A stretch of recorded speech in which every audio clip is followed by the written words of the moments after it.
नमस्कार मित्रांनो, welcome to S class education. तर आज आपण पाहतोय इयत्ता 10वी संस्कृतमधील षष्ठ विभाग जो की असतो अपठितमचा। तर याच्यामध्ये एक प्रश्न असतो प्रतिपदिकम लिखत। तर याचा अर्थ काय आणि नेमका हा प्रश्न कसा सोडवायचा। तर तुम्ही जर पाहिलं असेल तर हा जो आपला पूर्ण अपठितचा उतारा फक्त असतो तर तो असतो 4 गुणांसाठी आणि तुम्हाला या ठिकाणी 6 प्रश्न आहेत आणि त्यापैकी तुम्हाला कोणतेही 4 सोडवायचे आहेत। आता यातले सोपे प्रश्न कोणते असतात पहा। पहिला प्रश्न पूर्ण वाक्याने उत्तरात अतिशय सोपा प्रश्न आहे, तुम्हाला याच्यामध्येच उत्तर शोधायचं आहे आणि लिहायचं आहे। तिसरा प्रश्न वाक्यम पूर्ण लिखित वा सत्यम अथवा असत्यम इति लिखत, हे पण अतिशय सोपं आहे। तुम्हाला उतारा वाचायचा आहे, उतारामध्ये जर ते वाक्य सत्य दिलं असेल तर सत्यम लिहायचे, असत्य असेल तर असत्यम लिहायचे। म्हणजे पहिला प्रश्न तिसरा अतिशय सोपा आहे।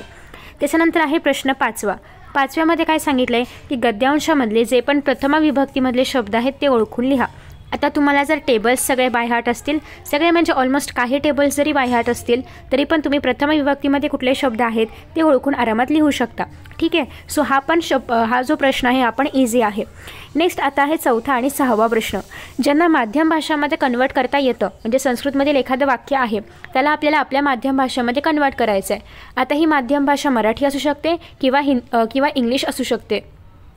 आता डिपेंड्स की तुम्ही इंग्लिश मीडियमला आहात की मराठी मीडियमला आहात की सेमीला आहात। जर इंग्लिश मीडियममध्ये असाल तर ही माध्यम भाषा जी असणार आहे तर तुम्हाला या वाक्याला इंग्लिशमध्ये कन्वर्ट करायचं आहे। प्युअर मराठी मीडियममध्ये असाल तर मराठीमध्ये कन्वर्ट करायचं आहे, सेम इंग्लिशमध्ये असाल तरी पण तुम्हाला याला मराठीमध्येच कन्वर्ट करायचं आहे। सो तुम्हाला जर ट्रान्सलेशन चांगलं जमतं आहे तर तुम्ही हे सेंटेन्स घेऊ शकता किंवा हा प्रश्न सॉल्व करू शकता, किंवा तुम्हाला जर कारक परिचय करता येते तर मग तुम्ही डायरेक्टली याचा कारक ओळखू शकता। जर तुम्हाला विभक्ती ओळखता येते तर कारक पण ओळखता येईल। जर तुम्हाला कारकवरती काही व्हिडिओज हवे असतील तर प्लीज सांगा, मी ते पण अपलोड करण्याचा प्रयत्न करेन। सो तुम्हाला आता पहिला, तिसरा आणि 5वा प्रश्न तर सोडवता येतोय।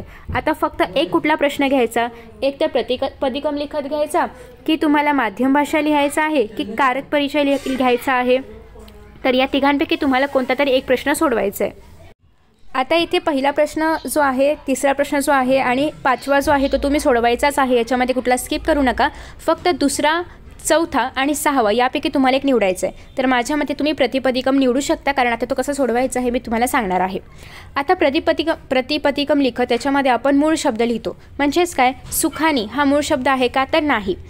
तुम्हाला जर मी एखादा शब्द दिला, सपोज देवेनं दिला, ठीक आहे, देवेनं, आणि याचं सांगितलेलं आहे की प्रतिपदिकम ओळखा, तर काय बरं येईल, देव येईल, कारण तुम्हाला सगळ्यांना माहिती आहे देवेनं हा जो शब्द आहे हा विभक्तीमध्ये येतो आणि याचा जो ओरिजिनल शब्द आहे तर तो आहे देव। ठीक आहे, सिमिलरली जर मी तुम्हाला वनानी हा शब्द दिला तर तुम्हाला माहिती आहे की वनानी हे बहुवचन शब्द आहे किंवा प्रथम विभक्तीमधला किंवा द्वितीय विभक्तीमधला शब्द आहे, याचा ओरिजिनल शब्द वन आहे।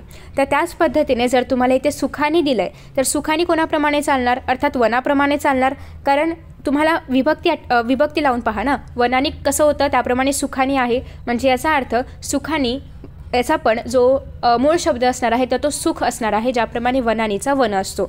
सो तुम्हाला हे कधी येईल, जेव्हा तुमचे सगळे टेबल्स नामाचे बाय हार्ट असतील तेव्हाच तुम्हाला हे येणार आहे। सो याचा अर्थ तुम्हाला इथे सुखानी हे वनानीप्रमाणे असल्यामुळे ज्याप्रमाणे वनानीचा मूळ शब्द वन आहे त्याप्रमाणे सुखानीचा मूळ शब्द हा सुख येणार आहे। सो तुम्हाला फक्त सुख एवढंच लिहायचं आहे। सो याचा आन्सर काय आलं, सुख। नेक्स्ट आहे तस्य। आता तुम्हा सगळ्यांना तदचा टेबल बाय हार्ट असेल आणि तुम्हाला माहिती आहे की तदची जी काही षष्टी असते तर ती असते तस्य। मग आला याचा मूळ शब्द, त्याचा मूळ शब्द काय आहे, तद। म्हणजे याचा अर्थ तुम्हाला जो काही शब्द इथे दिला असेल तो कोणत्याही विभक्तीमध्ये असू शकतो, कुठल्याही वचनात असू शकतो, कुठल्याही लिंगात असू शकतो, तुम्हाला फक्त त्याचा मूळ शब्द निवडायचा आहे।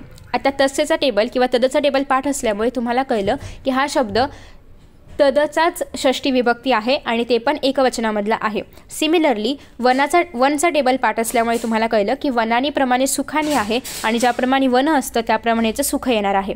सो तुम्हाला कळलं असेल की प्रतिपदिकमध्ये जे ओरिजिनल शब्द आहे तो शब्द आपण लिहितो। सो याचा अर्थ जर तुमचे टेबल्स बाय हार्ट असतील, सगळे नाही, अगदी बेसिक टेबल्स जरी बाय हार्ट असतील तरी पण तुम्ही हे प्रश्न सॉल्व करू शकता। आता नेमके कोणते टेबल्स तुम्हाला करायचे आहेत 10वीसाठी, यासाठी मी ऑलरेडी एक व्हिडिओ अपलोड केला आहे, ज्याच्यामध्ये मी 8वीपासून 10वीपर्यंत जे कोणते टेबल्स बोर्ड एक्झामला विचारले जातात सगळ्या टेबल्सची एक PDF बनवलेली आहे आणि ती तुम्हाला प्रोव्हाइड केली आहे टेलिग्रामवरती। सो प्लीज ते PDF डाउनलोड करा आणि त्याच्याशी रिगार्डिंग जो व्हिडिओ आहे त्याच्यामध्ये सांगितलं आहे की त्यातले पण कोणते चार्ट्स करायचे, तर त्या व्हिडिओची लिंक तुम्हाला खाली कमेंट बॉक्समध्ये पाहायला मिळेल। सो हे झालं एक उदाहरण। अजून एक उदाहरण आपण घेऊया। आपल्याकडे अजून एक उतारा आहे. इवन तुम्हाला उतारा वाचायची पण गरज नाही या प्रश्नासाठी, कारण या प्रश्नाचा आणि उताराचा काहीच संबंध नाही आहे. याच्यामध्ये फक्त आपल्याला त्या शब्दाचा मूळ शब्द ओळखायचा आहे. हे कधी येईल? जेव्हा तुमचे चार्ट्स पाठ असतील तेव्हा.